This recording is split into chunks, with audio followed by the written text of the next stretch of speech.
Bernard Pivot est mort à l'âge de 89 ans. Bernard Pivot, ancien journaliste et écrivain, est mort à l'âge de 89 ans et l'ancien présentateur, journaliste et écrivain, Bernard Pivot, est mort ce lundi 6 avril à l'âge de 89 ans, a annoncé sa famille. L'ancien journaliste et écrivain, Bernard Pivot, est mort ce lundi 6 mai, à Neuilly-sur-Seine. C'est sa fille, Cécile, qui a annoncé la nouvelle. Il s'est éteint à l'âge de 89 ans. Figure de la télévision et ancien président de l'Académie Goncourt, Bernard Pivot est l'homme qui a fait lire les Français, finissant par être plus connu du grand public que nombre des écrivains qu'il a interviewés ou primés avec le Goncourt. Le succès des ' né en 1935.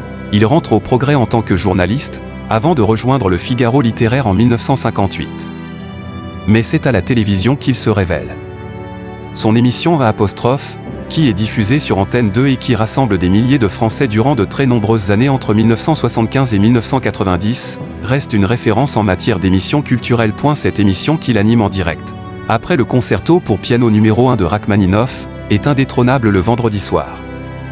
On y rit beaucoup, on rivalise d'esprit, on fume et on boit, on s'insulte, on s'embrasse. Le public adore, les ventes suivent.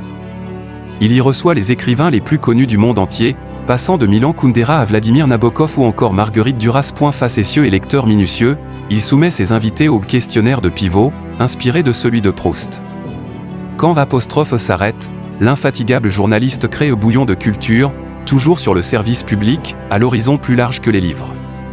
Quand l'émission cesse en juin 2001, le dernier numéro rassemble 1,2 million de téléspectateurs. Avant tout un journaliste, certains se souviennent de lui, vêtu de la vieille blouse grise des instituteurs, comme celui qui tenta de réconcilier les francophones avec l'orthographe en organisant, à partir de 1985, les Dico d'or, championnat d'orthographe vite devenu international.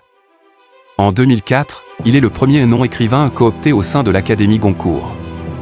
Il en devient le président en 2014 et s'en retire fin 2019. Il a signé 3 romans, L'amour en vogue, 1959, qu'il ne trouve pas sérieux, oui, mais quelle est la question ?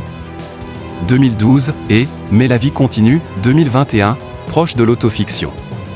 Plusieurs essais également, sur la langue française mais aussi sur ses 2 autres grandes passions, le vin et le football. Il a passé son enfance dans le Beaujolais et était connu pour être un amateur éclairé des vins de ce terroir. On lui doit un dictionnaire amoureux du vin, Plomb, 2006. En football, c'était un fidèle de l'AS Saint-Étienne et de l'équipe de France. Il se définissait avant tout comme journaliste, un métier dont il a connu toutes les facettes.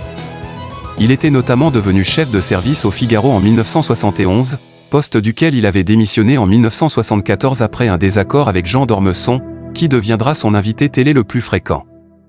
Il passe par Lire, Le Point, le journal du dimanche.